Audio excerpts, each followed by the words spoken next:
بسم اللہ الرحمن الرحیم۔ السلام علیکم۔ مثنوی مولانا روم کے ایمان افروز واقعات کی کتاب سے آج جو ہم واقعہ پڑھیں گے وہ ہے حضرت سلطان محمود غزنوی رحمۃ اللہ علیہ کا واقعہ۔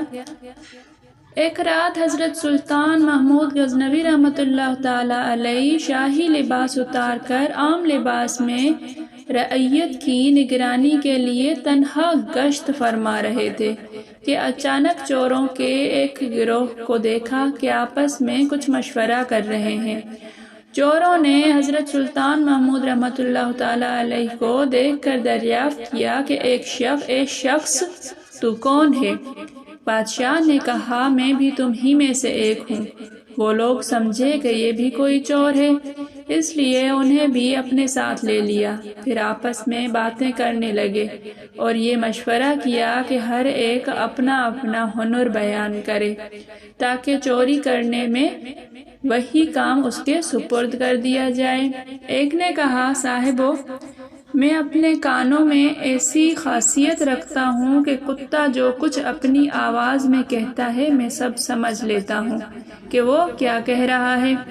دوسرے نے کہا کہ میری آنکھوں میں ایسی خاصیت ہے کہ جس شخص کو اندھیری رات میں دیکھ لیتا ہوں اس کو دن میں بلا شک و شبہ پہچان لیتا ہوں۔ تیسرے نے کہا کہ میرے بازوؤں میں ایسی خاصیت ہے کہ میں ہاتھ کے زور سے نقب لگا لیتا ہوں، یعنی گھر میں داخل ہونے کے لیے مضبوط دیوار میں بھی ہاتھ سے سوراخ کر دیتا ہوں۔ چوتھے نے کہا کہ میری ناک میں ایسی خاصیت ہے کہ مٹی سونگھ کر معلوم کر لیتا ہوں کہ اس جگہ خزانہ مدفون ہے یا نہیں۔ پانچویں نے کہا کہ میرے پنجہ میں ایسی قوت ہے کہ محل خواہ کتنا ہی بلند ہو لیکن میں اپنے پنجے کے زور سے کمند کو اس محل کے کنگرا میں مضبوط لگا دیتا ہوں اور اس طرح مکان میں آسانی سے داخل ہو جاتا ہوں۔ پھر سب نے مل کر بادشاہ سے دریافت کیا کہ اے شخص تیرے اندر کیا ہنر ہے جس سے چوری کرنے میں مدد مل سکے؟ بادشاہ نے جواب دیا، میری داڑھی میں ایسی خاصیت ہے کہ پھانسی کے مجرموں کو جب جلادوں کے حوالے کر دیا جاتا ہے اس وقت اگر میری داڑھی ہل جاتی ہے تو سب اسی وقت رہائی پا جاتے ہیں، یعنی جب میں رحم کھا کر داڑھی ہلا دیتا ہوں تو مجرمین کو قتل کی سزا سے فی الفور نجات ہو جاتی ہے۔ یہ سنتے ہی چوروں نے کہا، اے ہمارے قطب، ہمارے سردار، چونکہ مصیبت والے دن خلاصی کا ذریعہ آپ ہی ہیں، یعنی کہ ہم پکڑے جائیں تو آپ کی برکت سے چھوٹ جائیں گے، اس لیے اب ہم سب کو بے فکری ہو گئی، کیونکہ اوروں کے پاس تو صرف ایسے ہنر تھے جن سے چوری کی تکمیل ہوتی تھی، لیکن سزا کا خطرے سے بچانے کے لیے ہنر کسی کے پاس نہیں تھا۔ یہی کسر باقی تھی جو آپ کی وجہ سے پوری ہو گئی اور سزا کا خطرہ بھی ختم ہو گیا، بس اب کام میں لگ جانا چاہیے۔ اس مشورے کے بعد سب نے خود بادشاہ محمود غزنوی کے محل کی طرف رخ کیا اور بادشاہ خود بھی چوروں کے بھیس میں ان کے ہمراہ ہو گیا۔ راستے میں کتا بھونکا تو کتے کی آواز سمجھنے والے چور نے کہا کہ کتے نے کہا ہے کہ تمہارے ساتھ بادشاہ بھی ہے، لیکن اس کی بات کی طرف چوروں نے دھیان نہ دیا کیونکہ لالچ ہنر پر پردہ ڈال دیتی ہے۔ دوسرے چور نے خاک سونگھی اور بتا دیا کہ شاہی خزانہ یہاں ہے۔ تیسرے چور نے کمند پھینکی اور شاہی محل میں داخل ہو گیا۔ نقب زن نے نقب لگا دی، قیمتی سامان لوٹا اور آپس میں خزانہ تقسیم کر لیا اور جلدی ہر ایک نے حصے میں آنے والا چوری کا مال چھپا لیا۔ بادشاہ نے ہر ایک کا حلیہ پہچان لیا اور ہر ایک کی قیام گاہ کے راستوں کو یاد کر لیا اور اپنے کو ان سے چھپا کر شاہی محل کی طرف واپس آ گیا۔ بادشاہ نے دن کو عدالت میں شب کا تمام ماجرا بیان اعلان کر کے سپاہیوں کو حکم دیا کہ سب کو گرفتار کر لو اور سزائے قتل سنا دو۔ چنانچہ جب وہ سب کے سب مشقیں کسی ہوئی عدالت میں حاضر ہوئے تو تخت شاہی کے سامنے ہر ایک خوف سے کانپنے لگا، لیکن وہ چور کہ جس کے اندر یہ خاصیت تھی کہ جس کو اندھیری رات میں دیکھ لیتا دن میں بھی اس کو بے شبہ پہچان لیتا، وہ مطمئن تھا۔ اس پر خوف کے ساتھ رجا و امید کے آثار بھی نمایاں تھے۔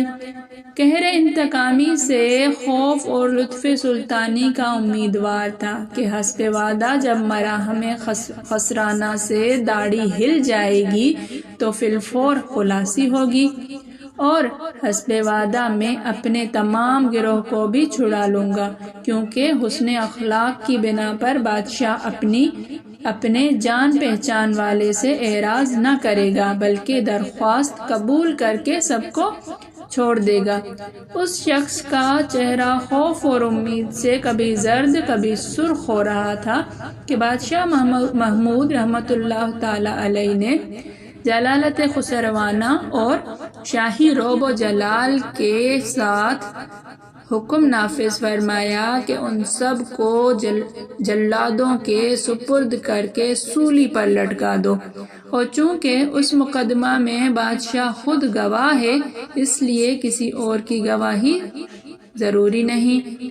یہ سنتے ہی اس چور نے دل کو سنبھال کر ادب سے عرض کیا کہ اگر اجازت ہو تو ایک بات عرض کرنا چاہتا ہوں۔ اجازت حاصل کر کے اس نے کہا، حضور، ہم میں سے ہر ایک نے تو اپنے مجرمانہ ہنر کی تکمیل کر دی، اب شاہانہ ہنر کا ظہور حسب وعدہ فرما دیا جائے۔ میں نے آپ کو پہچان لیا ہے، آپ نے وعدہ فرمایا تھا کہ میری داڑھی میں ایسی خاصیت ہے کہ اگر کرم سے ہل جائے تو مجرم خلاصی پا جائے، لہٰذا اے بادشاہ سلامت اب اپنی داڑھی ہلا دیجئے تاکہ آپ کے لطف کے صدقے میں ہم سب اپنے جرائم کی عقوبت و سزا سے نجات پا جائیں۔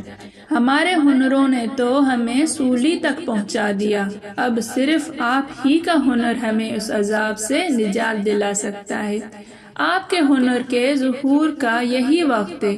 جی ہاں، کرم سے جلد داڑھی ہلائیے، کیونکہ خوف سے ہمارے کلیجے منہ کو آ رہے ہیں۔ اپنی داڑھی کی خاصیت سے ہم سب کو جلد مسرور فرما دیجیے۔ سلطان محمود رحمۃ اللہ تعالی علیہ اس گفتگو سے مسکرایا اور اس کا دریائے کرم مجرمین کی فریاد و آہوزاری سے جوش میں آ گیا۔ ارشاد فرمایا کہ تم میں سے ہر شخص نے اپنی اپنی خاصیت دکھا دی، حتیٰ کہ تمہارے کمال اور ہنر نے تمہاری گردنوں کو عذاب میں مبتلا کر دیا، سوائے اس شخص کے کہ یہ سلطان کا عارف تھا اور اس کی نظر نے رات کی تاریکی میں ہمیں دیکھ لیا تھا اور ہمیں پہچان لیا تھا۔ بس اس شخص کی اس نگاہ کے صدقے میں تم سب کو رہا کرتا ہوں۔ مجھے اس پہچاننے والی آنکھ سے شرم آتی ہے کہ میں اپنی داڑھی کا ہنر ظاہر نہ کر دوں۔ مذکورہ بالا واقعے سے حاصل ہونے والا سبق۔ اس واقعے سے ہمیں یہ سبق ملتا ہے کہ اگر ہم اس دنیا کی ظلمت کدہ اور تاریکی میں اللہ تعالیٰ کی معرفت رکھنے والی نظر حاصل کر لیں تو کل قیامت کے دن کی عدالت میں جب ان گناہوں کی وجہ سے عذاب جہنم کے مستحق ہوں گے، جن کو دنیا میں بڑا کمال اور ہنر سمجھتے تھے، تو یہ نگاہ رحمت شناس کی برکت سے خلاصی ممکن ہو سکے گی۔ ہمیں یہ بھی سبق ملتا ہے کہ اگر ہم خود ایسی معرفت والی نظر سے محروم ہوں تو ایسے عارف باللہ اور اللہ والے کی صحبت و معیت اختیار کر لیں کہ جس کی نگاہ معرفت کے صدقے ہم گناہگاروں اور مجرموں پر اللہ تعالی کرم فرماتے ہوئے دوزخ کی آگ سے نجات عطا فرما دے۔ السلام علیکم ورحمۃ اللہ۔